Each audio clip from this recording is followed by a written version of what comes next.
बिस्मिल्लाहिर्रहमानिर्रहीम। अस्सलाम वालेकुम जी। आप देख रहे हैं ज़ाहरा अहमद किचन सीक्रेट्स और आज हम आपके किचन में बनाने जा रहे हैं बहुत ही मज़ेदार सा मिक्स वेजिटेबल पुलाव।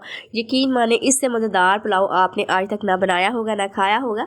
तो हमने क्या करना है जी, सबसे पहले 1 कप हमने लेना है ऑयल और उसमें हम डाल लेंगे प्याज। ठीक है, 2 मीडियम साइज़ के प्याज हम इसमें ऐड कर देंगे। और ऑयल जो है वो हम 1 किलो राइस का चूँकि बना रहे हैं पुलाव, तो उस हिसाब से हमने इसमें ऑयल ऐड करना है। ठीक है, तो प्याज को हमने हल्का सा फ्राई करना है और उसके साथ हम क्या करेंगे, इसमें ऐड कर देंगे साबुत मसाले ताकि वो भी साथ में पके और उनका खुशबू और फ्लेवर अच्छे से डेवलप हो। जिसमें हमने साथ में ऐड कर दिया है बड़ी इलायची एक दालचीनी, 5 से 6 हमने इसमें लौंग ऐड कर दिए, 8 से 9 काली मिर्ची ऐड कर दी है, साथ में बादियान का फूल भी ऐड कर लें और इसमें आप तेज़पात भी ऐड कर सकते हैं। ठीक है, 1 टेबल स्पून इसमें मैंने ऐड कर दिया है ज़ीरा और अब हम इसको करूँगी फ्राई। ठीक है, और आंच जो है मैंने फ़िलहाल फुल रखी हुई है क्योंकि ये बहुत जल्दी हम बना लेंगे इसको, तकरीबन हमारे कोई 15 से 20 मिनट लगेंगे हम इसको रेडी कर लेंगे। 2 टेबल स्पून इसमें अदरक लहसुन का पेस्ट ऐड करेंगे और उसको भी हम फ्राई कर लेंगे। ठीक है, इस तरीके से हमने करना है फ्राई।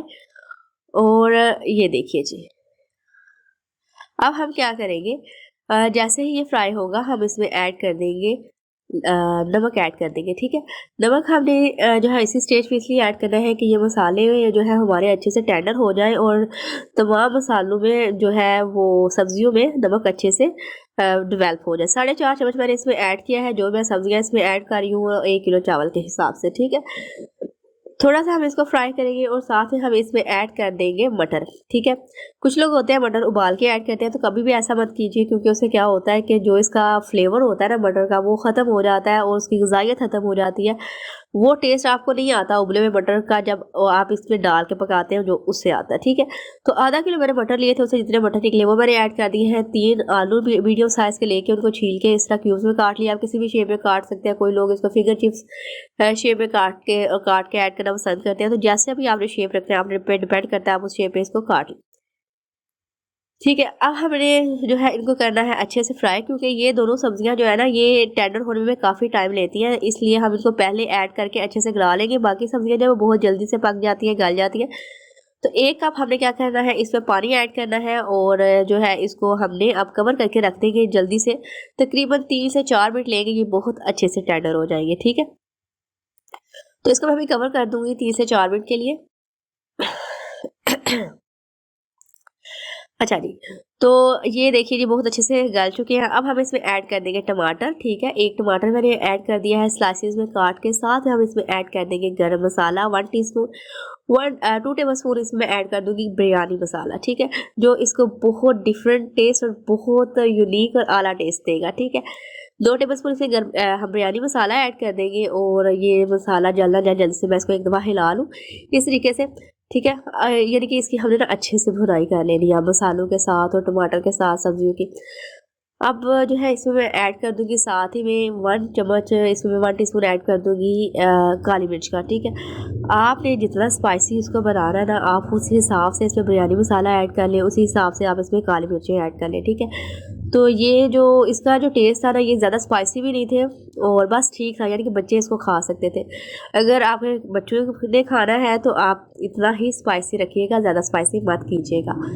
ठीक है, तो अब ये देखिए कितना ज़बरदस्त इसका लुक आ रहा है, ज़बरदस्त इसकी भुनाई हो गई है। अब हमने क्या करना है, इसमें इसी स्टेज में हम पानी ऐड कर देंगे अपने चावलों के हिसाब से। 1 किलो हमारे चावल है और उसमें पौने 2 लीटर हम इसमें पानी ऐड कर देंगे। ठीक है, बासमती राइस है 1 किलो और इसमें हम पौने 2 लीटर पानी ऐड कर देंगे। जैसे ही पानी उबलना स्टार्ट होगा, हम इसमें जो चावल हमने भिगो के रखे थे आधा घंटा पहले, उसको हम इसमें ऐड कर देंगे। ठीक है, चावल के साथ ही हम इसमें ऐड कर देंगे गाजर। गाजरें क्योंकि हमने बारीक काटी है इसलिए वो मैं इस स्टेज पे ऐड कर रही हूँ। अगर आपने गाजरें मोटी ऐड करनी है, उनकी कटिंग आपने मोटी की है, तो जब आपका आलू और मटर अच्छे से टेंडर हो जाएंगे ना, तो उसको आप जब भून लेंगे उसके बाद आप इसमें गाजरें ऐड कर लें। ठीक है, तो ये देखिए जी, ये गाजरें इस तरीके से मैंने उनको श्रेडर किया हुआ था, वो मैंने इस तरीके से ऐड कर दी है। और अब जैसे ही पानी हमारा चावल की सतह से थोड़ा सा नीचे जाएगा, हम इसमें जो है वो बाकी की सब्जियां भी ऐड कर देंगे। ठीक है, आप चाहें तो इसमें जो है फूल गोभी भी ऐड कर सकते हैं, लेकिन वो बहुत ज़्यादा जो है ना वो सॉल्ट शक्कर होती है, नमक अब्जॉर्व करती है, तो उससे अच्छा टेस्ट नहीं आता। बंद गोभी भी बहुत ज़्यादा जो है वो सॉल्ट अब्जॉर्व करती है, उसको जज़ब करती है सॉल्ट को, इसलिए हम इसको एट द एंड ऐड करेंगे, ठीक है। उसको मैंने बारीक श्रेडर किया हुआ था, वो मैंने ऐड कर दिया। शिमला मिर्च जो है वो मैंने एट द एंड ऐड करूँगी। अगर मैं इसको पहले ऐड करती ना तो ये हमारे चावलों में नज़र आती, ना इसका कोई टेस्ट रहता, इसलिए बिल्कुल इसको दम लगाते टाइम मैं ऐड कर दूँगी। हरी मिर्ची मैंने ऐड कर दी है और साथ में मैं टमाटर भी ऐड कर दूँगी कुछ, ठीक है। तो अभी इसका प्रोसेस कंप्लीट नहीं हुआ, अभी मैं आपको बताती हूँ कि हमने आगे चल के क्या करना है। और अगर आपने हमारे चैनल को सब्सक्राइब नहीं किया हुआ तो काइंडली चैनल को सब्सक्राइब कर दीजिए, इससे हमें मोटिवेशन मिलती है, हमारी हौसला अफजाई होती है। अल्लाह पाक आपको इसका अजर अज़ीम दे, आमीन। अच्छा, अब हम इसको लगाएंगे दम। तवे के साथ आपने दम लगाना है, इसके ऊपर वेट रखना है आपने 7 मिनट का दम लगाना है, बिल्कुल हाई फ्लेम पे, ठीक है। फुल हाई फ्लेम पे 7 मिनट का हम दम लगाना है। और 7 मिनट के बाद जब चूल्हा बंद करना है ना, तो ये देखिए मैंने ऊपर वेट रखा हुआ था इस तरीके से, तो फ़ौरन से मैं इसका ढक्कन हटाऊंगी। और साथ में मैंने फूड कलर जो है ना वो बना के रखा हुआ है, तो फूड कलर मैंने ऊपर ही डाला, ऊपर डालती ना तो सब्जियों का कलर ख़राब हो जाना था। इस तरीके से मैं इस तरह इसको साइड पे करूँगी, थोड़ा सा होल बनाऊंगी उसमें, और उसमें मैं जो है वो ऐड कर दूँगी ये इस तरीके से, ठीक है। इस तरीके से, ठीक है। ज़्यादा हम इसमें कलर ऐड नहीं करेंगे। अब अगेन फिर मैं इसको कवर करके रख दूँगी। और अब हमने इसको कवर करके ऊपर दोबारा से वेट लगा के तकरीबन 10-15 मिनट के लिए रख देना, लेकिन अब फ्लेम नहीं हमने ऑन करनी, ठीक है। फ्लेम बिल्कुल भी आपने ऑन नहीं करनी, तवे के ऊपर ही मैंने इसको रखा हुआ है। और इसको दोबारा से अगेन वेट लगा के इसको मैं रख दूँगी 10 मिनट के लिए, ठीक है। 10 मिनट के बाद आपने क्या करना है, इसको उठाना है, इसको हटाना है ऊपर से, और थोड़ी सी उसकी स्टीम निकल लेने देनी है, ठीक है। चावलों की जब स्टीम निकल जाती है तब आप चावल हिलाते हैं, तो उससे क्या होता है, चावल एकदम खिले खिले आपके रहते हैं, टूटते नहीं है। तो ये देखिए इस तरीके से हम आराम से, और हमेशा जब भी आप कोई भी पुलाव बनाते हैं, कोई बिरयानी बनाते हैं, जब आप उनको मिक्सिंग करते हैं ना इस तरीके से, तो आप हमेशा सीधा चम्मच यूज़ किया करें, ठीक है। उससे क्या होता है, आपके चावल टूटते नहीं है, बहुत ज़बरदस्त उनका लुक रहता है। जितना मर्जी आप उनको अलटाएं पलटाएं, आपके चावल टूटेंगे नहीं। और आप उसको अगर इस तरीके से दम देंगे तो आपके चावल वैसे ही परफेक्ट रेडी होंगे। तो अभी मैं आपको इसका फाइनल लुक दिखाती हूँ। ये सारे मिक्सिंग करने के बाद आपने क्या करना है, इसको करना है सर्व नान के साथ, सॉरी जी रायते के साथ, सलाद के साथ। और बताना है कि आपको कैसा लगा हमारा मिक्स वेजिटेबल का पुलाव।